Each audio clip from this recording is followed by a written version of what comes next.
Hey students, this is Shweta Mishra. आज हम लोग रिवाइज करेंगे ओशन करंट्स के बारे में, जिसका एक क्वेश्चन आपके एग्जाम में कंफर्म आता ही है। ठीक है, तो उससे रिवाइज करवाने से पहले मैं आपको बता देती हूँ कि मैंने नोट्स कैसे बनाए हैं। जैसा कि आप देख सकते हो, यहाँ पे मैंने ओशियन का नेम लिखा है। उसके बाद मैंने कोल्ड करंट है या फिर वार्म करंट है, मैंने वो लिखा है। ठीक है, अब यहाँ पे मैंने क्या लिखा है, इक्वेटर। जो करंट्स हमारे इक्वेटर से ऊपर हैं उनका नाम यहाँ पे लिखा है, जो इक्वेटर से नीचे है कोल्ड और वार्म करंट, उनके नाम मैंने नीचे लिखे हैं।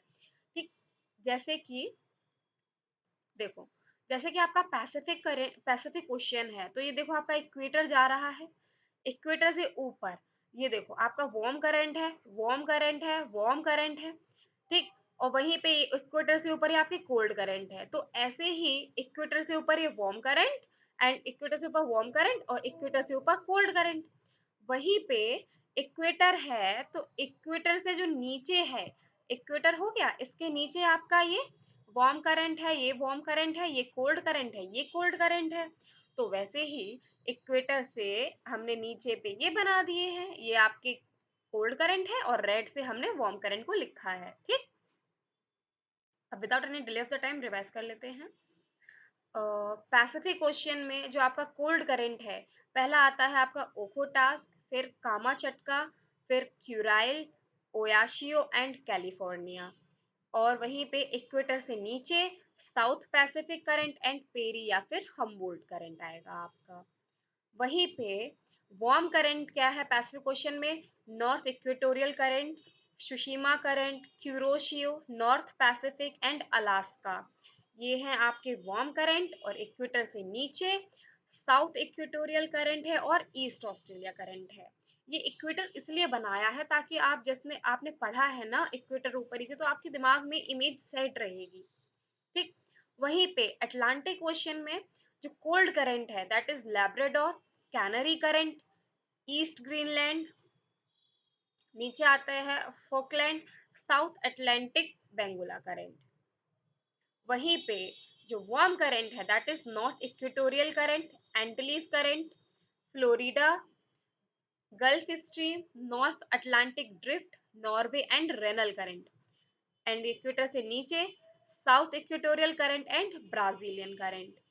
वहीं पे आपने जो इंडियन ओशियन जो हमने पढ़ा है, इंडियन ओशियन में जो करंट डिफाइन किए हैं वो मॉनसून के बेसिस पे किए हैं। समर में अलग, समर का अलग किया है और विंटर का अलग किया है। पहले ये याद कर लेते हैं कि इंडियन ओशियन में आपका जो इक्वेटर से ऊपर कोल्ड करंट है, that is north east monsoon current है, कोल्ड करंट। और वहीं पे साउथ वेस्ट मॉनसून करंट है आपका, वार्म करंट। वहीं पे इक्वेटर से नीचे जो आपका आएगा, that is South Indian Ocean, आपका कोल्ड करंट है, और वेस्ट ऑस्ट्रेलिया आपका कोल्ड करंट है। वहीं पे South Equatorial current, Mozambique current, Madagascar current and Agulhas current ये आपका वार्म करंट होगा। अब सीजन थोड़ा सा इंडियन ओशन में लिखा है, सीजन कैसे याद रखेंगे, सीजन ऐसे याद रखेंगे कि जो कोल्ड करंट है, तो ठंडे से ऊपर आपको क्या लिख लेना है, ठंडा, दैट इज विंटर। ठीक, इधर ऐसे ही वार्म लिखा है, तो वार्म से यहाँ पे आपको क्या याद रखना है, दैट इज समर। इसका मतलब कि यानी कि ये जो करंट है, दैट इज कोल्ड करंट है, आपको विंटर में मिल रहा है ये वाला।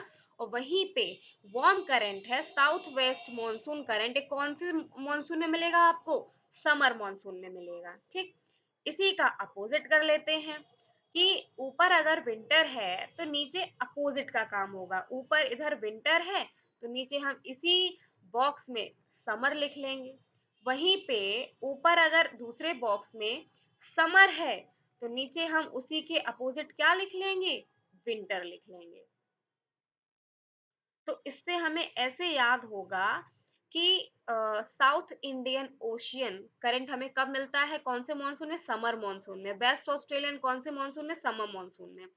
और विंटर मॉनसून में हमें कौन कौन से मिलते हैं, साउथ मोजाम्बिक, मेडागास्कर एंड अगुलस। तो इस ट्रिक से अगर आपको समर के बेसिस पे भी पूछा जाएगा, मॉनसून के बेसिस पे आप लगा के आओगे। आपको वार्म करंट या फिर कोल्ड करंट पूछा जाएगा, आप लगा के आओगे, आंसर लगा के आओगे। और अगर आपसे पूछा जाएगा कि ये कौन से उसमें रहता है, कौन से हेमिस्फीयर में रहता है, तो भी आप लगा के आओगे कि इक्वेटर से ऊपर है या इक्वेटर से नीचे है। ठीक है, बस इसको रिवाइज करना है, और अगर आपको पीडीएफ चाहिए तो आप मेरे को मैसेज कर सकते हो, I will provide you the PDF also. ठीक।